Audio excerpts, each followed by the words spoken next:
Hi friends, భక్తి యోగం రెండో భాగంలో కొన్ని విషయాలను తెలుసుకుందాం. ప్రార్థన మనస్సు యొక్క చెలుమును పూర్తిగా తొలగించి దానిని నిశ్చలమనర్చును. అది ఆధ్యాత్మికావేశమైన జలముతో చిత్తము యొక్క మలమును కడిగివేయును. ప్రార్థన మనస్సు యొక్క దోషములను లోపములను సవరించి ఆత్మజ్ఞానమునకు పొందుటకు సహాయం చేయును. భగవంతుని యందు విశ్వాసం కలిగి ఇందుటియే దైవ దర్శనమునకు ప్రథమ సోపానమై ఉన్నది.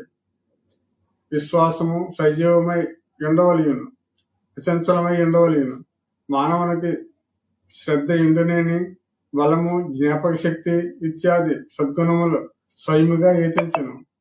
భాగవతము, రామాయణము, భగవద్గీత, యోగవాసిష్టము, ఉపనిషత్తులు పఠించుట, సాధు సత్పురుషుల యొక్క సహవాసము, ప్రయాగ, ఋషికేశ్, అయోధ్య, బృందావనం, గంగోత్రి, బద్రీనారాయణ వంటి పుణ్యక్షేత్రములను సందర్శించుట, ప్రార్థన, మంత్రజపం, భగవన్నామమును గానమనర్చుట, ధ్యానం చేయుట, భగవత్ సాక్షాత్కారమునందిన మహాపురుషులను స్మరించుట, వారి సదుపదేశములను పఠించుట చేయవలెను.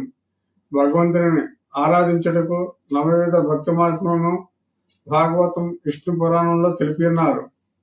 భగవంతుని లీలలను, కథలను శ్రవణం చేయుట, అతని మహిమలను కీర్తించుట, అతని నామమును స్మరించుట, అతని పాదములను సేవించుట, అతనిని అర్చించుట, స్వాగత ప్రణామం చేయుట, సాష్టాంగ ప్రణామం చేయుట, అతనికి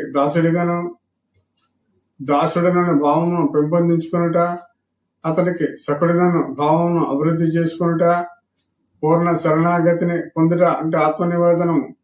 భక్తునికి ఏది అనుకూలముగా ఉంటే ఆ భక్తిని అభ్యసించవచ్చును. దీని వలన భక్తునికి దివ్య జ్ఞానోపదేశమగును.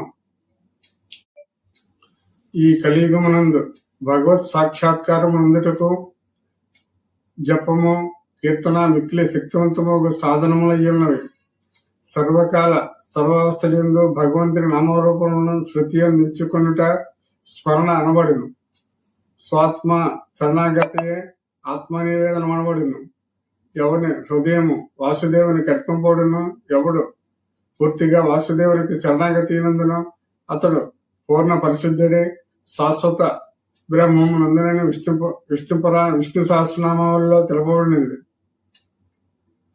పరమాత్మని పొందుటకు ఆత్మనివేదనమే ఏకైక మార్గమని, సమస్త పాపములను నశింపజేసి శాంతిని ప్రసాదించినని శ్రీకృష్ణ పరమాత్మ భగవద్గీతలో వివరించున్నారు. మనిషి తను తాను జయించటికై ఓర్పుతో, నిశ్చలత్వంతో పోనొచ్చు ప్రయత్నమే అభ్యాసం అనబడును. మనస్సు అనగా సంస్కారములు, అలవాట్లు, భావముల యొక్క మూట. రాగద్వేషములనే రెండు ప్రవాహంలో మనస్సును, ప్రాణమును సంరక్షించుచుండును. ఈ రెండు ప్రవాహములను నిలిపివేసినచో మనస్సు నశించును. మనోనాశము అయిన యోగికి ప్రపంచము కానరాదు. నిజమైన భక్తుడు ఈ విధంగా చేస్తాడు.